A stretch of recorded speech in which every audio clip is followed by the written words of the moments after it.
2 months after Heard was found liable of defaming Depp in a highly publicized courtroom battle in Virginia, more than 6,000 pages of pretrial documents were unsealed and made public, shedding light on matters that attorneys for both sides wanted to exclude from the jury. Here are more unsealed documents from the Depp versus Heard trial are being uploaded to the internet, and Amber Heard's supporters have been very vocal about how the tides are finally turning in their favor because, according to their understanding, the documents make Johnny Depp look like the bad guy. However, their celebration is short-lived after Johnny Depp's fans decided that it's about time to show them how it should actually be done. And let's just say the tide started turning again, this time against their favor, and they are back to square one. So, how will this affect Amber's appeal? And how did Team Johnny counter Team Amber's propaganda? Let's find out. Based on the trial, we all know how social media played a big part in the Depp versus Heard case. Well, it seems like even after the verdict was already out, fans continued to be vocal on every platform. Specifically, Twitter is the most popular among the supporters from both parties. And since the documents have been unsealed, Amber supporters have consistently made threads to prove that Johnny was indeed assaultive. The problem is that their manipulative and lying instincts are showing. Aside from the fact that most of these accounts are die-hard Amber Heard fans, the way they use the documents in their thread is pretty problematic. Why? They literally cut out paragraphs, edit out things that might make Amber look bad, and create an entirely different narrative than the document's intended meaning. For example, they shared a part of the unsealed document to prove their point that Johnny never admitted that Amber assaulted him. Well, it's definitely me. After receiving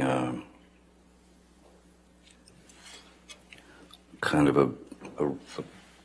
a roundhouse punch from Miss Heard. Take note, this is even after Depp had mentioned countless times during the trial that Heard had hit him and even severed his finger after a fight gone wrong in Australia. They ignored all of that and presented more evidence to back their claims. But notice how some parts of the documents were covered. I know for a fact that that's not how you present your proof. This fan isn't happy about the situation and said, #gaslighting is trending. Let's talk about how the media and H-stands are still trying to gaslight the public and about how they are still attempting to silence Johnny Depp as the real survivor of defamation, coercion, and assault. Amber's fans also tried to frame Johnny by accusing him of manipulating and editing the photos he submitted as evidence.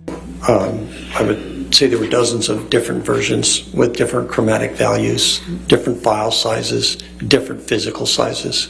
Some had been through Photos 1 or Photos 3, which are photo editing software programs. However, these accusations backfired so much because, unlike Johnny, who was able to prove that his evidence was nothing but genuine, Amber was not able to establish a strong defense when Depp's expert mentioned how the photo of her with bruises was definitely edited. That must have hurt their ego, right? Soon enough, Johnny Depp fans were creating their own thread to counter these malicious and groundless accusations. This fan took the initiative and titled her own thread, "Amber Heard stans are now spreading misinformation about the unsealed docs so that those who didn't watch the trial or read the documents side with them." In case you have the time, it's a pretty good read, and unlike what Amber and her supporters have been doing, this thread meticulously debunks each false accusation that is being thrown at Johnny. And just like that, Team Johnny was able to use this situation in their favor by being the better person and, of course, by not lying. Well, that's it for today's video, and I'll see you in the next one.